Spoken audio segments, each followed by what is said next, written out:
Well guys, no LeBron, no Luka Doncic tonight, but don't worry, we got Austin Reaves. The guy was pretty much unstoppable out there tonight, dropping 45 points on 54% shooting from the field, 44% from 3, becoming the youngest Laker since Kobe Bryant, yes Kobe Bryant, to have a 45-point, 5-rebound, and 5-assist game. No matter what way you look at it, all around great game for Austin Reaves, and not too shabby for a quote-unquote third option, right? And I mean, the trades that some fans are putting him in only about 2 weeks ago, even less than that, look pretty darn funny then, but look absolutely hilarious after this game. I mean, try and find me a third option, one making only about $12 million this season nonetheless, that can draw 45 points when no Luka Doncic or LeBron are playing, and they're looking at him to lead their team. Try and find it, you probably won't, and Austin Reaves happens to be one of the very few.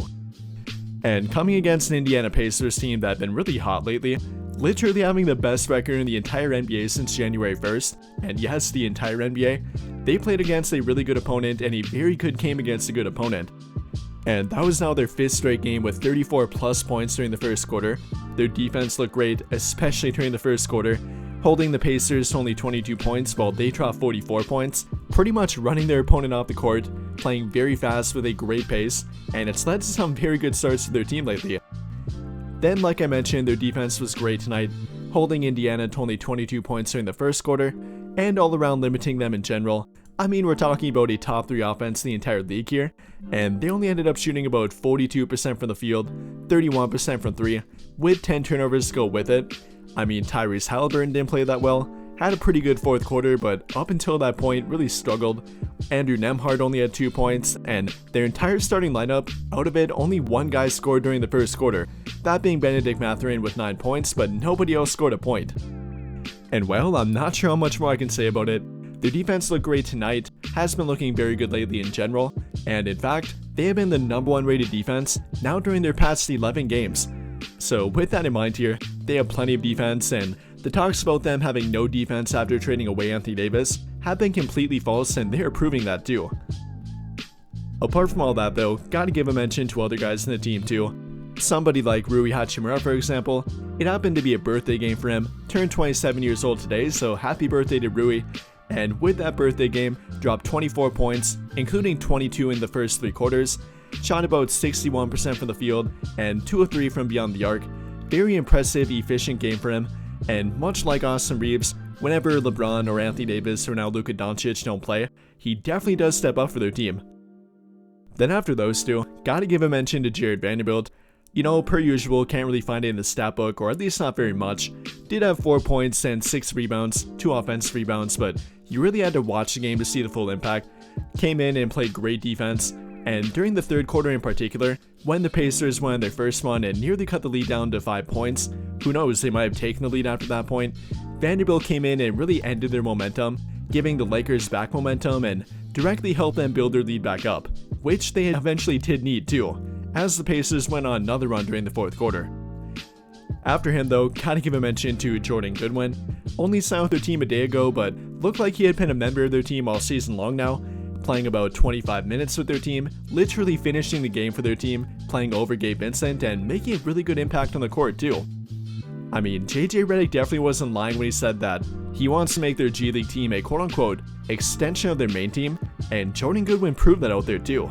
I mean, he definitely knew their playbook, whether you're talking about offense or defense. There was no hesitation, he knew the plays, he knew the scheme they were trying to run, and that led to him playing those 25 minutes, some very important fourth quarter minutes, and again, finishing the game for their team too. Overall ending with an impact of 10 points, 4 rebounds, 2 big offensive rebounds, and some good defense on top of it, looking like a legitimate option for their rotation going forward, and that's definitely a good thing with their lack of backcourt depth. Apart from all them though, I mean pretty much everybody that played tonight made an impact on their team. Talking about a guy like Dorian Finney-Smith, can't really find it in the stat book, 7 points, made a 3-point shot, but once again great defense and stuff that you actually have to watch the game to find out. Then for Jackson Hayes, rebounded well, ending with 11 rebounds, defended well for their team, ran the floor well for their team, didn't miss a shot out there, and overall made a good impact too. Then for Gabe Vincent, despite not finishing the game for their team, ended with 12 points, 7 assists, only 2 turnovers, and 2 steals. Then even for a guy like Trey Jemison off the bench, you know, despite getting into yet another altercation in which he picked up a technical foul and a flagrant foul, came off the bench and had 8 points to their team and played some good minutes to their team too. And no matter what way you look at it, great win and great game for their team, minus LeBron and Luka Doncic. Really calling it the Austin Reaves game here in my opinion. And with that being said, I'll let you hear what JJ Redick had to say about it, and how he feels about their team going forward, likely with Luka Doncic, LeBron, and Mark Williams. Austin, usually when you speak to me in these situations, you try to deflect credit. Don't think you can do that as you get the career high 45 in leading the team to a victory. I definitely can.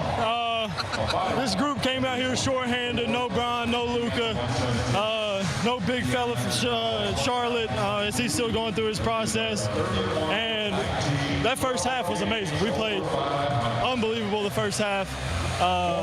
We could have did better late there, last 4 or 5 minutes, but that's a team that's going to keep running, keep shooting threes. They're going to make a couple eventually, and you just got to weather the storm. And I didn't even know if I was going to play today, to be honest. It was a very late decision.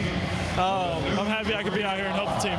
Yeah, you had the sore elbow from the last game. How did it feel? I mean, it looked like it felt okay out there. Yeah, looks are a little deceiving sometimes. But once you get in here, the best gym in basketball, you kind of forget about all the pain and you just want to be out there with your brothers and hoop. So that's all I wanted to do, and I'm just glad we could get a win. Where are you guys finding this collective energy and kind of grit and tenacity that you're seeing? And even again, you mentioned LeBron and Lucas sitting on the bench watching, and you still find a way to get it done. Yeah, I think it starts with everybody that puts the work in every single day, especially Gabe, especially Vando.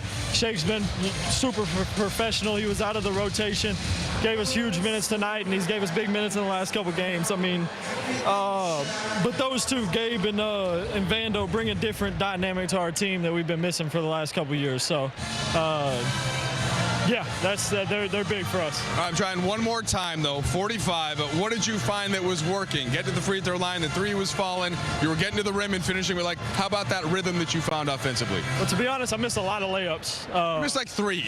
Yeah, that's a lot. That's a lot. No, I mean, I got in a good rhythm in the first quarter.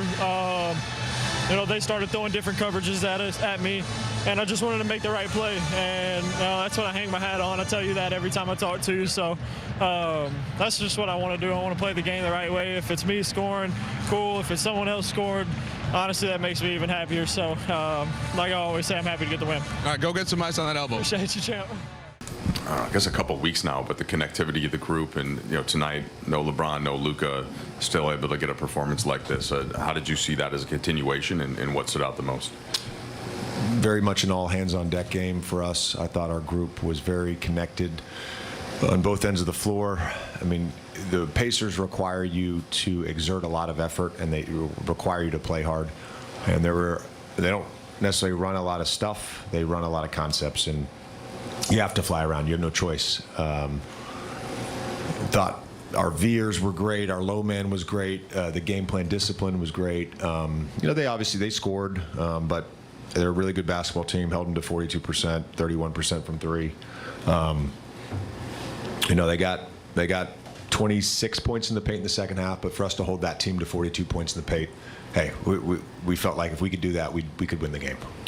I know you've spent a lot of time with Austin, since you got the job. What have you seen from him throughout these months, and kind of, capping off a 45-point performance today? Yeah, I think the biggest growth for him has been his leadership. It's something I've challenged him on. It's something he wants. He wants that responsibility. He's accepted it. He's embraced the challenge. I joked with him before the game. I said, did Bron talk to you? He said, yeah, Bron called me last night, told me he's going to be out. I said, we probably need a 38, 8-8 game, from you. And 45, 7-7 will do. That'll do. So he played awesome. JJ, you guys converted Jordan to a two-way contract. He comes in tonight, 10 points, 4 rebounds, plays pretty good defense, is closing for part of that fourth quarter. What did you see from him? And you've talked about wanting South Bay to be an extension of what you guys are doing. And do you feel like that synergy was there with him understanding the playbook and just the concepts and coverages? Yeah. Goody helped win us the game. Let's be very clear on that. I thought it was big time of him not having played with us, not having practiced with us since the preseason, to be able to play against a Eastern Conference Finals team and make an impact. Not surprised, though. He's someone that we've wanted to have up with us. the two ways we've had have all been really good. It hasn't felt right, particularly with him rehabbing a hamstring injury earlier in the season, and then re-injuring his hamstring. So it's been a challenge to get him up, but we felt like the timing was right to do it now, and to do that after getting called up on Friday was awesome.